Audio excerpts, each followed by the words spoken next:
لما وصف فعل الشيطان والسحر في القرآن أهم حاجة ذكرت الشياطين بتعملها إيه؟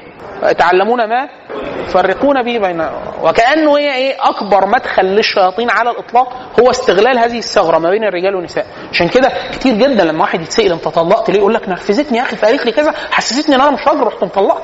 والستات نفس الحكاية، يا بنتي الناس طلبت الطلاق ليه؟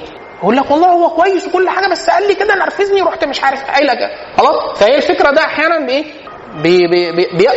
التعرف الشديد جدا على الفطرة التي فطر الله الناس عليها بيقلل من ايه؟ من مساحة دخول الشياطين.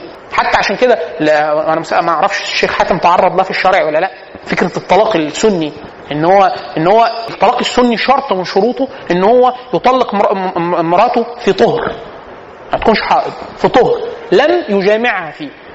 يعني ايه؟ مش حاجه طارئه هم امبارح كانوا سمنه على العسل تاني يوم نرفزوه وراح مطلقها، لا ده طهر وبعد كده لم يجامعها فيه وفتره طويله وراح مطلقها. اللي هو ايه؟ طلق عن وعي شديد جدا بان امور الحياه لا تنضبط فراح مطلقها، مش ان هي نرفزته ولا. عشان كده بيسموه احيانا بيمضوه، يعني القاضي يمضيه يقول لك طلقه تحسب، بس يقول لك طلق بدعي. انت لو عايز تطلق على السنه العقد اللي انت بنص بلسانك اتسحبت وانت بتتجوز قلت على سنه الله على كتاب الله وسنه رسوله، يبقى سنه رسوله انت تطلق الطلاق الذي وصفه النبي صلى الله عليه وسلم في الشريعه. ليه؟ ما تجيش انت نرفزتك مره تروح مطلقها، لا ما ينفعش كده، ده ليه شروط. اقروا في جزء من التفاصيل في الطلاق السني والطلاق البدعي.